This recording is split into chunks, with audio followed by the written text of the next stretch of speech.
सभी दर्शकों को मेरा नमस्कार। जैसा कि आप सभी जानते हैं कि आज का दिन बहुत ख़ास है, कारण आज पूरे देश में राष्ट्रीय विज्ञान दिवस के उपलक्ष्य में हर जगह कार्यक्रम होता है। यह दिन मतलब 28 फरवरी का दिन इसलिए विज्ञान दिवस के रूप में मनाया जाता है क्योंकि आज ही के दिन सीवी रमन ने अपना वह कार्य जिसके लिए उन्हें नोबेल प्राइज़ मिला, जिसे रमन्स इफेक्ट कहते हैं, उसको उन्होंने प्रस्तुत किया था। और आज इस विषय पर बहुत सारी बातें करेंगे क्योंकि बदलते दौर में तो विज्ञान वहाँ से आज तक, जब आज हम आर्टिफिशियल इंटेलिजेंस की बात कर रहे हैं, तो विज्ञान का स्वरूप हर दिन बदल रहा है। क्या चुनौतियाँ हैं, क्या अवसर हैं युवाओं के लिए, और समाज को विज्ञान को कैसे देखना है, किस दृष्टिकोण से उसे लेना है, इन सभी विषयों पर बात करने के लिए हमारे साथ स्टूडियो में उपस्थित हैं रांची विश्वविद्यालय के फिजिक्स डिपार्टमेंट के head doctor Sanjay Kumar day. Sir, आपका बहुत बहुत स्वागत है। नमस्कार आनंद जी। जैसा कि मैंने कहा कि आर्टिफिशियल इंटेलिजेंस का दौर है, कंप्यूटर और डिजिटल वर्ल्ड है आज, तो इस विषय पर भी बात करेंगे ना। विशेषज्ञ हैं हमारे साथ बीआईटी मिश्रा के कंप्यूटर साइंस विभाग के associate professor doctor Shridhar Patnaik. आपका बहुत बहुत स्वागत है सर। आपका इस साल का थीम भी जो है वह है वैश्विक जगत के लिए और वैश्विक भलाई के लिए वैश्विक विज्ञान का क्या है उपयोग जी। ये रामन्स प्रभाव क्या है, थोड़ा हमारे दर्शकों को बताएं इसके बारे में, जिसके लिए नोबेल प्राइज़ मिला और हम आज विज्ञान दिवस मना रहे हैं। तो साधारण भाषा में हम ये समझ सकते हैं कि जब प्रकाश का किरण किसी माध्यम से गुजरती है और वो माध्यम होना चाहिए डस्ट फ्री, धूल रहित होना चाहिए और ट्रांसपेरेंट भी होना चाहिए। इससे क्या होगा कि जो आपतित किरणें जब अणुओं से टकराती है, माध्यम मतलब वहाँ मॉलिक्यूल्स रहेंगे, कंपाउंड का मॉलिक्यूल्स रहेंगे, तो उस मॉलिक्यूल के साथ टकराने के बाद, कोलाइड करने के बाद उसमें विक्षेपण होगा और वो स्कैटर्ड कहते हैं, उसको स्कैटर्ड हो जाएगा। स्कैटर्ड होने के फलस्वरूप उसका वेवलेंथ में चेंजेस होते हैं, मतलब परिवर्तन हो जाता है, ऑल्टर्ड हो जाते हैं। लेकिन सभी आपतित किरण टकराने के बाद सभी का वेवलेंथ चेंज नहीं होता है, उसमें से कुछ कम हिस्से में ही आपका वेवलेंथ चेंज होता है। इसी को मोटा मोटी हम लोग समझते हैं रमन इफेक्ट। ये एक बहुत ही जुगांतकारी आविष्कार था सर सीवी रमन साहब का।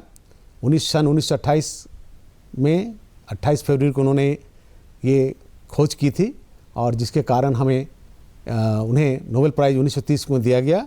और उन्हीं के याद स्वरूप स्मरण करते हुए आज का दिन हम लोग पूरा वैज्ञानिक समुदाय जो है उनको स्मरण करते हुए आज का दिन नेशनल साइंस डे के रूप में मनाते हैं। अब ज़माना में बदलाव बहुत हुआ पटनायक सर। आज का दौर आर्टिफिशियल इंटेलिजेंस का दौर है जी। तो आर्टिफिशियल इंटेलिजेंस क्या है, जो एकदम नया विषय है।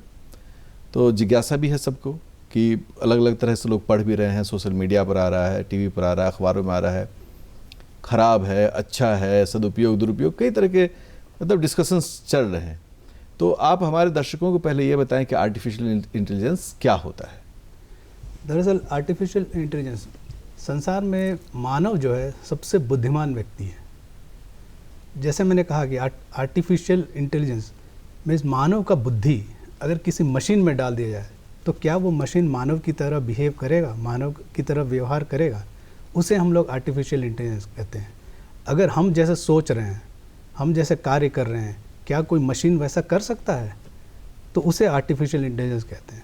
साधारण तौर पर आम आदमी की भाषा में हम इसे ही कहते हैं। अगर कोई मशीन मानव की तरह बिहेव करे तो हम ये कह सकते हैं उसमें मानव का बुद्धि गया हुआ है, तो वो आर्टिफिशियल इंटेलिजेंस गया है। जी बिल्कुल, आपने सही कहा है। लेकिन वो जो मानव बुद्धि है ना, वो मशीन के द्वारा ही विकसित किया जाएगा। हाँ। यही इसीलिए उसको आर्टिफिशियल या कृत्रिम अगर कोई मशीन, जैसे हमारे पास कंप्यूटर है जी, कंप्यूटर अगर मानव की तरह सोचने लगे, मानव की तरह व्यवहार करने लगे, डिसीजन लेने लगे, तो हम कह सकते हैं कि वो मशीन जो है वो इंटेलिजेंस है। वो सोच सकता है, वो डिसीजन ले सकता है। मतलब वो जैसे हम सोचते हैं, डिसीजन लेते हैं अपने लाइफ में, तो हम चाहते हैं कि मशीन भी वैसे ही करे, तो उसे कहते हैं आर्टिफिशियल इंटेलिजेंस। तो ये इतना आसान नहीं है, अभी भी रिसर्च चल रहा है, काफ़ी वैज्ञानिक इस तरफ काम कर रहे हैं, लेकिन हम 100% ये नहीं कह सकते कि मशीन में सारा इंटेलिजेंस जो है वो ट्रांसफ़र हो गई है। अभी जैसे बात भी आ रही है कि कई सारे ऐसे प्रोडक्ट्स हैं स्मार्टफोन में जिनका उपयोग करने से मनुष्य को बहुत आसानी से कोई भी चीज़ वो प्राप्त कर ले रहा है, क्योंकि वो आर्टिफिशियल इंटेलिजेंस का यूज कर रहा है, एआई का यूज कर रहा है। तो क्या इसका भविष्य है? और जैसे लोगों को भय है सभी में कि कहीं ये मानव सभ्यता का जो विकास हमारा, वो हमारे जो ब्रेन का विकास हुआ है, जो हम लर्निंग हमारे में है, उसको कहीं वो पीछे तो नहीं छोड़ देगा? जैसे बहुत सारे इंडस्ट्रीज़ में जितने सारे उद्योग हैं, सब में आजकल मानव को रिप्लेस करके रोबोटिक्स यूज़ किया जा रहा है। तो ऑब्वियसली इसमें रोज़गार की समस्या तो पैदा होगी। हर जगह आप ऑटोमेशन लेके आ रहे हैं, हर मानव को रिप्लेस कर रहे हैं मशीन के थ्रू, तो रोज़गार की समस्या ऐसे ही आएगी। लेकिन आर्टिफिशियल इंटेलिजेंस आपके साथ है और हर जगह है। मान लीजिए आप शॉपिंग कर रहे हैं, तो मान लो कुछ ऑब्जेक्ट्स आप चूज़ किए, मान लो कपड़ा खरीदें, नेक्स्ट टाइम से आपको वो बताएगा कि पिछले बार आप ये खरीदें, आप ये खरीद सकते हैं। तो जितने सारे जो भी एक्टिविटीज़, आपका जो भी व्यवहार है सिस्टम के थ्रू, वो सारा वो रिकॉर्ड करता है। जैसे गूगल हुआ, वो सिर्फ डेटा कलेक्ट करते हैं। हम लोग फेसबुक में किसी से चैट करते हैं, तो हम लोग का सारा डेटा वो रिकॉर्ड करता है। तो वो आर्टिफिशियल इंटेलिजेंस में एक इम्पॉर्टेंट विषय है जिसे मशीन लर्निंग कहते हैं। मशीन में जैसे हमने कहा कि मशीन में अगर आप इंटेलिजेंस ट्रांसफ़र करते हैं, कैसे ट्रांसफ़र करते हैं, कैसे मशीन सीख सकता है। जैसे हम लोग कोई भी काम हो, नया काम हो, साइकिल चलाना हो, गाड़ी चलाना हो, तो हम लोग सीखते हैं, तो मशीन भी वैसे सीखें। तो मशीन लर्निंग के लिए सबसे इम्पॉर्टेंट चीज़ ये होती है डेटा। तो डेटा कहाँ से आएगा?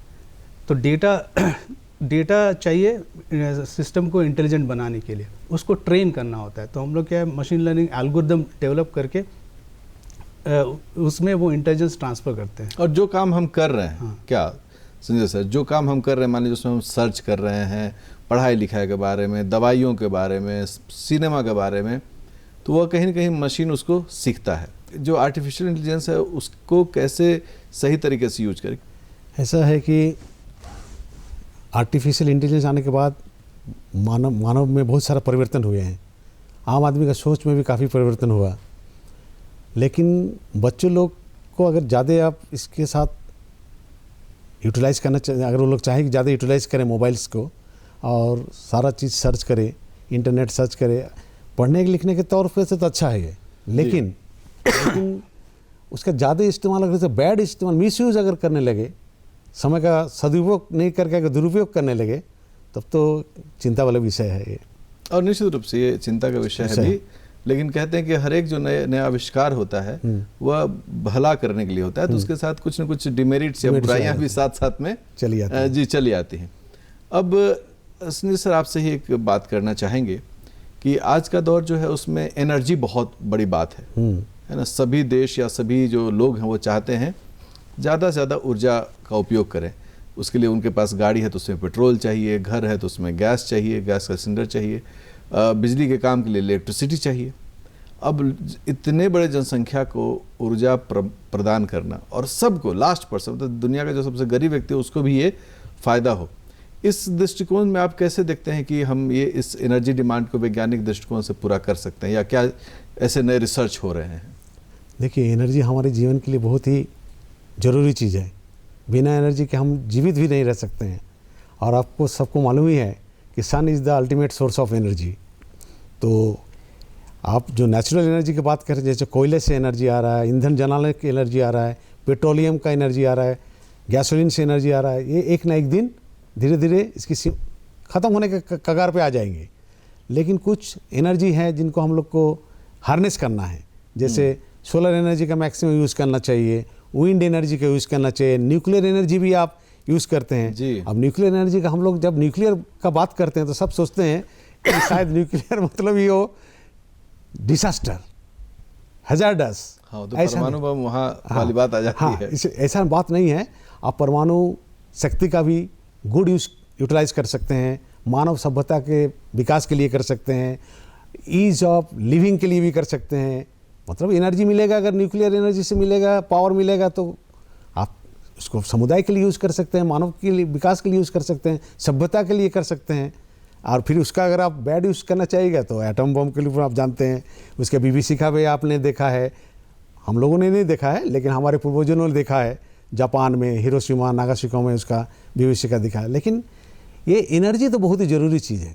एनर्जी के बिना हम जिंदा नहीं रह सकते हैं और उसको हम लोग को सेव करना चाहिए। एनर्जी को सेव करने का हम लोग को कोशिश करनी चाहिए, बर्बाद कम करना। जैसे आप पानी की बात करते हैं, पानी भी जीवन के लिए बहुत ज़रूरी है।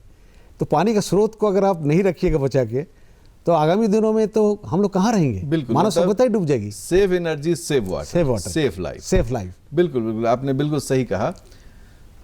पटनायक सर, जैसा कि हम सब जानते हैं कि डिजिटल क्रांति है, आज कर लो दुनिया मुट्ठी में वाली बात है। हमारे पास अगर एक स्मार्टफोन है तो हम उस स्मार्टफोन से सामान खरीद सकते हैं, लोगों से वीडियो के माध्यम से बात कर सकते हैं, बैंकिंग का काम कर सकते हैं, पढ़ाई लिखाई कर सकते हैं। इवन बच्चों को तो व्हाट्सएप पर होमवर्क भी आ जा रहा है, व्हाट्सएप पर वो होमवर्क लिख के दे भी रहे हैं। ये बहुत चुनौतीपूर्ण समय है, क्योंकि इसी समय जो बुरे एलिमेंट हैं, बैड एलिमेंट्स जो हैं, वो साइबर क्राइम जैसे घटनाओं को अंजाम दे रहे हैं। और सर कई बार तो ऐसा होता है, हम लोग अखबार में पढ़ते हैं कि जो साइबर क्राइम, मान लीजिए कि हमारे अकाउंट से पैसा निकाल लिया, वो कहाँ है? तो विदेशों में कहीं वो है भाई। अब हमारे देश की भी पुलिस उसको पकड़ नहीं सकती है। तब तो खुद को ही बचाना सबसे बढ़िया है भाई, अपने आप को बचाओ जी। तो साइबर क्राइम का जो दुरुपयोग हो रहा है विज्ञान की शक्ति का, इस पर आप क्या कहेंगे और क्या सजेशन देंगे? इस साइबर क्राइम को रोकने के लिए सरकार हमेशा दिशा निर्देश जारी करती है। हमेशा रिजर्व बैंक ये अपना दिशा निर्देश जारी करती है। जब भी कोई OTP मांगे, किसी से OTP शेयर ना करें। सिर्फ जागरूकता ज़रूरत है, क्योंकि टेक्नोलॉजी जितना आगे बढ़ता है उसका पॉजिटिव्स भी होता है, नेगेटिव्स भी होती है। जो भी आविष्कार हुआ उसका पॉजिटिव्स मानव भलाई के लिए भी होता है, उसका नेगेटिव इफेक्ट भी है। जहाँ साइबर फ्रॉड से रिलेटेड है, बहुत सारा मशीन लर्निंग एल्गोरिथम्स अभी भी डिज़ाइन हो रहे हैं जिसमें आप उसको कल्प्रिट को पकड़ सकते हैं।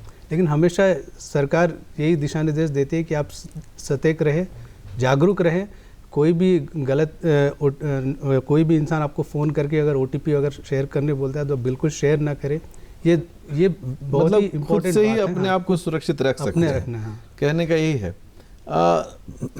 डे सर, आज जैसे कि ओल्ड एज भारत में बहुत लोग हैं, तेज़ी से बढ़ भी रहा है, लोग बूढ़े हो रहे हैं, और कहीं ना कहीं उनका टेक्नोलॉजी के प्रति आकर्षण घटता है। उन्हें लगता है कि ये जो मोबाइल है उसमें हम सिर्फ कॉल कर लें, इसी से काम चल जाए, और जो सुविधाएं उसके बारे में वो जानना भी नहीं चाहते हैं, घबराते हैं उसका उपयोग करने से। जबकि यह जो मशीन है, यह जो डिजिटल क्रांति है, यह कहीं ना कहीं उनकी सुविधा के लिए है।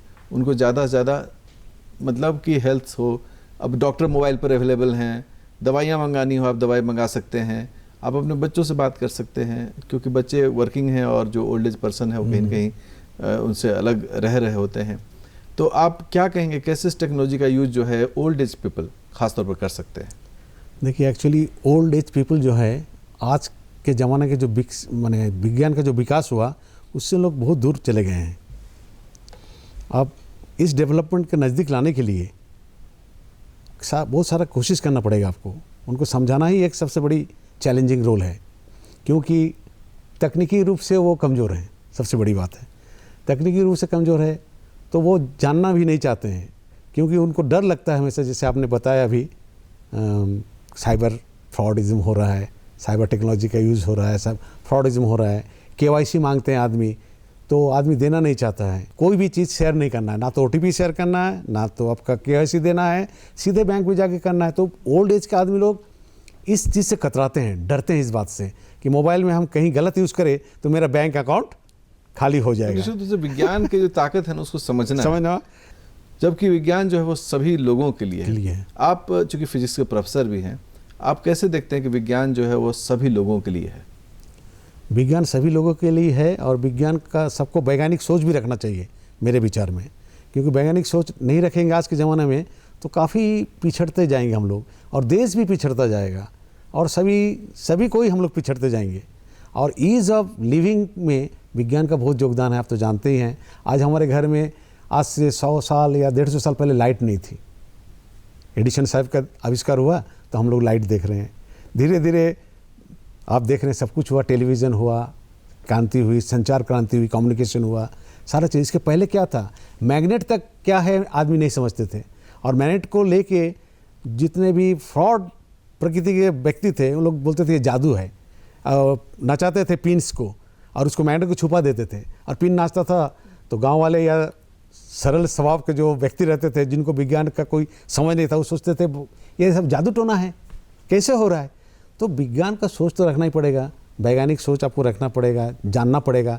जानकारी हासिल करने के लिए बूढ़ों जो बच्चे हैं, सीनियर सिटीजन जो हैं, उनको बच्चों से सीखना चाहिए। आजकल के बच्चे आप जानने परिपक्व हो रहे हैं, इतना इंटरनेट देख रहे हैं, सभी चीज़ उनके पास में है, आर्टिफिशियल इंटेलिजेंस का, रोबोटिक्स का इंजीनियरिंग के आने के बाद उनको सीखने सारा चीज़ उन लोग जानते हैं, तो उनसे उन लोगों को थोड़ा समझना चाहिए, प्यार से उन लोग के पास बैठना चाहिए, उनसे कुछ समझ लेना चाहिए। सर यही कारण है कि जब धीरे धीरे उनका डर बिल्कुल डर खत्म होगा और जो रिसर्च के प्रति जो है लोगों का झुकाव होगा। क्योंकि कोविड-19 को भी देखें, अभी 2 साल पहले ही हम लोग इस चुनौती से विभीषिका से जूझे हैं और सबके दिमाग में अभी है, ये विषय भी मिटा नहीं है।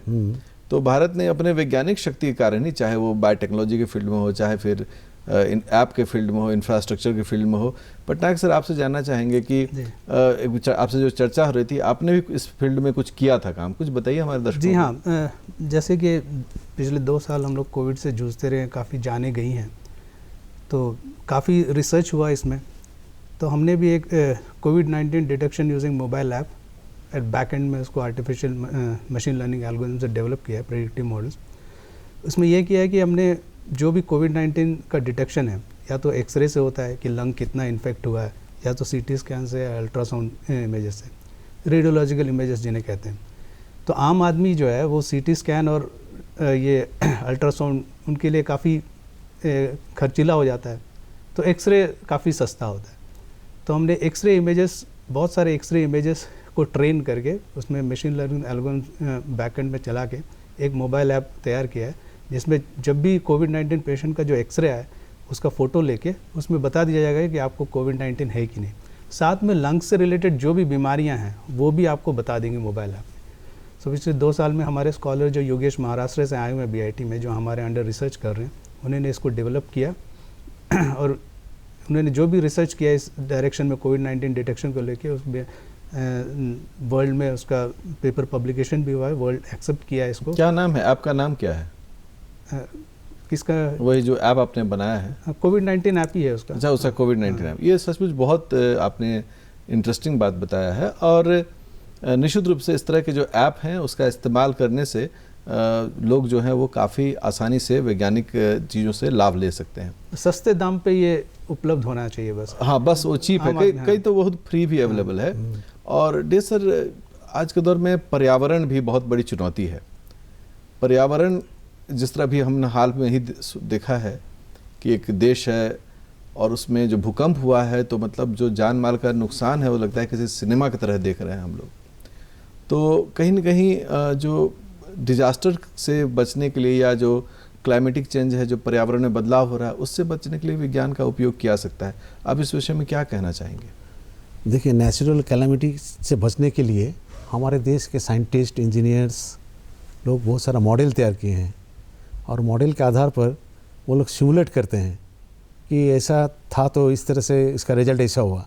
वो सिमुलेशन करके प्रेडिक्शन कर सकते हैं कि आगामी दिनों में कहाँ पर सुनामी आ रहा है, या आगामी दिनों में तूफ़ान आने वाला है, साइक्लोन आने वाला है या नहीं आने वाला है, ये हम लोग बताते हैं। लेकिन फिर भी एक ऐसा चीज़ है, हमारा ये सिस्टम इतना कॉम्प्लेक्स है, earth interaction, interaction between earth, ocean and atmosphere, इसका कॉम्प्लेक्स, इस तरह का रिएक्शन है, इतना कॉम्प्लेक्स इंटरेक्शन है कि सबको इतना आसानी से समझना इस बहुत मुश्किल है। मतलब कहीं चुनौती है, चुनौतियाँ हैं। इसे वैज्ञानिक भी कभी कोई मॉडल उनका फेल कर जाता है। बिल्कुल जैसे होता है कि अभी बता रहे हैं कि वर्ल्ड के किसी कोने में ग्लोबल वार्मिंग हो रहा है, तो देखिएगा हो रहा है, ग्लोबल वार्मिंग नहीं हो रहा है, ग्लोबल कूलिंग हो रहा है। हाँ, कूलिंग हो जा रहा है।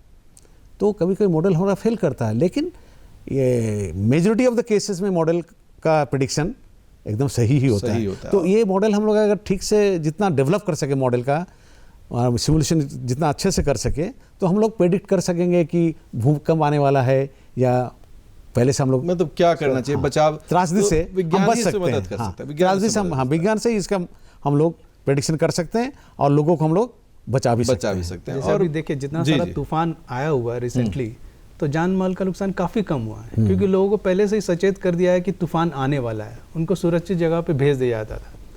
इवन जो अर्थक्वेक आया तुर्की में, उसका भी प्रेडिक्शन हुआ होगा, लेकिन उसका उतना ढंग से प्रेडिक्शन हुआ कि 7.8 उस लेवल में आएगा, वो नहीं पता। और हम इससे भी कहते हैं, जैसे टेक्नोलॉजी ट्रांसफ़र भी एक बहुत महत्वपूर्ण विषय है कि जो विकसित देश है ना, वो अपना टेक्नोलॉजी गरीब देशों या जो अल्प विकसित देश है उसको नहीं देना चाहते। जैसे कि हम इस तरह भी कह सकते हैं कि यदि मैं पैसे वाला हूँ और मैंने अगर AC लगा लिया, तो मैं आपको बताऊंगा कि देखो भाई, तुम AC मत लगाओ, है ना, ये तुमसे तुमको कोई फ़ायदा नहीं, हम भी लेके पछता रहे हैं, है ना। तो बाकी तुम इससे उसका जो बैड इफेक्ट है उसको तुम महसूस करो, लेकिन तुम ये सुविधा मत लो।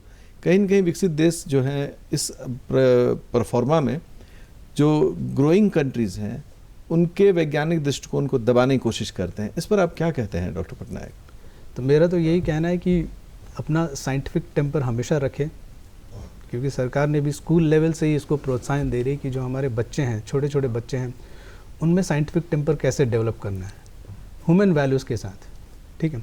तो अटल टिंकरिंग लैब एक स्कीम सरकार ने चलाई है, जो बच्चे हमारे स्कूल में क्लास 1 से लेकर 12 तक उनकी जो भी आइडियाज़ हैं उसको प्रोडक्ट में कैसे ट्रांसफ़र करें। जैसे वो प्रोडक्ट में ट्रांसफ़र होता है तो वो प्रोडक्ट आम आदमी तक पहुँचे, तो वो साइंटिफिक इनोवेशन से लेकर वो एंटरप्रेन्योरशिप देन स्टार्टअप, ये 3 चीज़ें रिलेट की है सरकार ने, ठीक है। तो हम लोग जैसे एंटरप्रेन्योर बनता है तो हम लोगों को रोज़गार दे सकते हैं, बिल्कुल। हम खुद रोज़गार के पीछे ना भागें, हम 10 लोगों को और काम दे सकें। तो हर छोटी छोटी जो भी इनोवेशन आती है उसको एक प्रोडक्ट में ट्रांसफ़र करें, वो प्रोडक्ट जो है आम आदमी तक पहुँचे। तो आप क्या है, इनोवेशन से स्टार्टअप कर रहे हैं, स्टार्टअप डेवलप कर रहे हैं, स्टार्टअप से आप एंटरप्रेन्योर बन रहे हैं, ताकि 10 लोगों को आप 10-20 लोगों को आप नौकरी दे सकें। जी, तो आजकल स्टार्टअप बिल्कुल का सही जमाना कहा है, तो आपने। सरकार स्टार्टअप इकोसिस्टम पे ही फोकस कर रही है, क्योंकि इतनी बड़ी जनसंख्या है, इतना डिमांड है। नौकरी वर्ड से अब ज़्यादा है कि हमारे माननीय प्रधानमंत्री मोदी जी कहते भी हैं कि नौकरी लेने वाला मत बनो, नौकरी देने वाला बनो। और इसमें जो सबसे ज़्यादा कोई मदद कर सकता है तो वह विज्ञान है। और देश आज फूड सिक्योरिटी का भी बहुत इशू है, क्योंकि जो बढ़ती जनसंख्या है उसको भोजन पर्याप्त मिले, ये बहुत चुनौतीपूर्ण है पूरे विश्व में। तो कहीं ना कहीं विज्ञान, हमें लगता है, मैं आप चाहूँगा आपकी सहमति, कि विज्ञान जो है वही, उसी के द्वारा हम ये न्यूट्रिशन का जो प्रॉब्लम है, ख़ासतौर पर जो बहुत गरीब देश हैं, उसकी परिपूर्ति कर सकते हैं। और मेरा मानना है कि इसमें विज्ञान ही बढ़ के आगे आकर इस समस्या का समाधान कर सकता है। क्या कहेंगे डे सर, कंक्लूडिंग लाइन जिसे हम कह सकते हैं? हाँ, आपने सही फरमाया। वैज्ञानिक विधि से, जैसे आप सुने होंगे इजराइल में वैज्ञानिक विधि से खेती होती है जी, जैविक विधि कहते हैं। जैविक विधि, वैज्ञानिक विधि मतलब वही हुआ, जैविक विधि से खेती होती है। इजराइल छोटा सा देश है, लेकिन वहाँ खेती का मतलब इतना अच्छा से खेती होता है कि वहाँ के जनसंख्या को अपने आप संभाल लेते हैं। हमारा देश भी बहुत बड़ा देश है भारतवर्ष, यहाँ भी पहले अपना पुराना कॉन्वेंशनल मेथड से खेती होती थी एग्रीकल्चर। अगर हम लोग भी इसे वैज्ञानिक नीति से या वैज्ञानिक विधि से अपनाएं तो हमारे भी फसल ज़्यादा होंगे, हम मैक्सिमम लोगों को खिला सकते हैं, निर्यात कर सकते हैं। पहले आप जानते हैं कि इंडिया आयात करते थे, तो ऐसा ये एक तरह से सोचिए कि हमारा देश अगर डेवलप करेगा तो हम लोग इकोनॉमिकली भी सुपर पावर बनते जाएंगे। जैसे मोदी जी का सोच है, उनका कहना क्या है कि हम लोग आत्मनिर्भर भारत बने। हाँ। तो इससे क्या है, पहले हम लोग मंगाते थे, अब हम लोग दे रहे हैं। अभी कोविड के बाद अभी पटनायक साहब ने किया, तो कोविड में हम लोगों ने बहुत सारा चीज़ वैक्सीन बनाया, दूसरे देशों को भी हमने सप्लाई किया जी। तो इससे हमारा अर्थनीति अच्छा हुआ, अर्थनीति का पोजीशन हम लोग स्ट्रांग हुए इकोनॉमिकली। तो सभी देश, आपने अभी थोड़ी देर पहले पूछा कि डेवलप कंट्री अपना दूसरे देश को बढ़ते हुए नहीं देखना चाहते हैं। हाँ। तो रीज़न यही है, इकोनॉमिकली वो चाहता है कि हम सुपर पावर बने रहें, मेरा टेक्नोलॉजी कोई दूसरा देश ना सीखे। तो हमें जब तक हम वैज्ञानिक सोच नहीं रखेंगे, उसके बराबर जाने के लिए कोशिश नहीं करेंगे या उसको परास्त करने का नहीं सोचे, तब तक हम आगे नहीं बढ़ सकते हैं, तब हमको फिर गरीब ही रहना पड़ेगा। बिल्कुल आपने सही कहा। आप दोनों जो हमारे एक्सपर्ट हैं, आपने बहुत खुलकर और बहुत अच्छे तरीके से वैज्ञानिक दृष्टिकोण के बारे में बताया। दर्शकों, वैज्ञानिक दृष्टिकोण की बहुत आवश्यकता है। विज्ञान पढ़ना तो है महत्वपूर्ण, लेकिन दृष्टिकोण के लिए बहुत पढ़ने की ज़रूरत नहीं है। अगर हम अपने अगल बगल में चीज़ों को देखें, जो घटनाएं हो रही हैं, वैश्विक दौर में आज विज्ञान वैश्विक हो चुका है, और वैश्विक भलाई के लिए विज्ञान का कैसे सदुपयोग यह तभी संभव है जब आप भी विज्ञान में हो रही नई नई घटनाओं को, नए नए रिसर्च को जानें, ये भी जानें कि इसमें क्या अच्छाई है और क्या बुराई है। आपस में मिलकर बात करें, कभी कभी चाय पीते हुए घर में भी या किसी नुक्कड़ पर भी ज़रूर बात करिए कि देखो वैज्ञानिक ऐसे ऐसे रिसर्च कर रहे हैं, इसका यह सदुपयोग है, यह दुरुपयोग है। तो बातों बातों में ही वैज्ञानिक जागरूकता जो है, जिसे कहते हैं विज्ञान प्रसार जो है, वह बढ़ेगा, और तभी जाके नेशनल साइंस डे जैसी जो दिन है उनका महत्व जो है वह कहीं न कहीं साबित हो पाएगा। तो जय विज्ञान हो, सुरक्षित विज्ञान हो, हम सब का विज्ञान हो, इसी नोट पर मैं आप सबसे विदा लेना चाहता हूं और हमारे जो आज हमारे अतिथि आए हैं जिन्होंने बहुत महत्वपूर्ण जानकारियां हमें दी, आप डॉक्टर डे सर और पटनायक सर आए हैं, आप लोगों का बहुत बहुत धन्यवाद। बहुत धन्यवाद।